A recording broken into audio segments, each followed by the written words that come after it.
ఒకానొక సమయంలో ఓ చిన్న పిల్ల ఒకరింట్లో పనిచేస్తూ ఉండేది.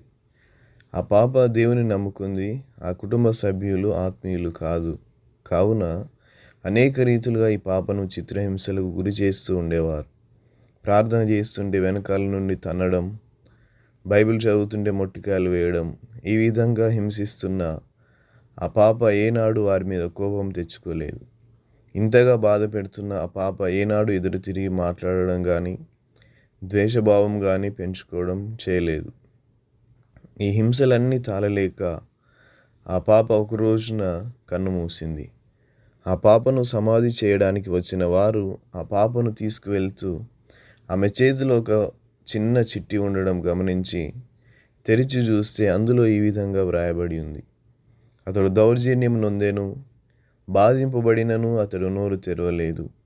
వదకు తేబడు గొర్రె పిల్లయు బొచ్చు కత్తిరించు అని ఎదుట గొర్రెయు మౌనంగా నుండునట్లు అతడు నోరు తెరవలేదు. యెషయా గ్రంథము 53:7.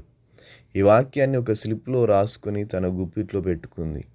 నా ప్రభువు ద్వేషించబడి నోరు తెరవలేదు.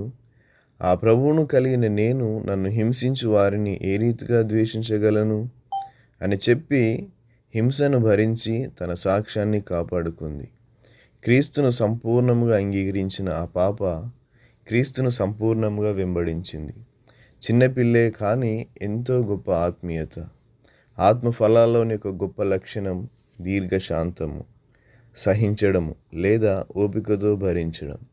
ఆనాడు క్రీస్తు దూషించబడి ద్వేషించబడి ఆ దూషణలను సహించి వదకు తేబడిన గొర్రెపిల్ల వలె మౌనంగా నుండున్నట్లు నోరు తెరవలేదు. క్రీస్తును వెంబడిస్తున్న మనం కూడా ప్రతి దూషణలో, హింసలో ఆయన వలె సహనాన్ని కోల్పోకుండా మౌనంగా ఉండడం నేర్చుకోవాలి. మనం కలిగి ఉన్నటువంటి ఓర్పును, సహనాన్ని బట్టే మన ఆత్మీయతను కాపాడుకుంటాం. పరలోకంలో మనకు ఇవ్వబడిన స్థానాన్ని పదిలపరుచుకుంటాం. మనం కనపరిచే సహనాన్ని బట్టే మన చుట్టూ ఉన్న అనేక మంది క్రీస్తు చెంతకు నడిపించబడతారు.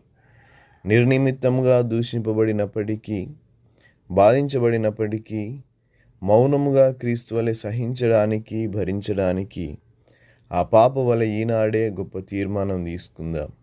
నా నామము నిమిత్తము మీరు మనుషులందరి చేత ద్వేషింపబడుదురు, కానీ మీ తల వెంట్రుకలలో ఒకటైనను నశింపదు.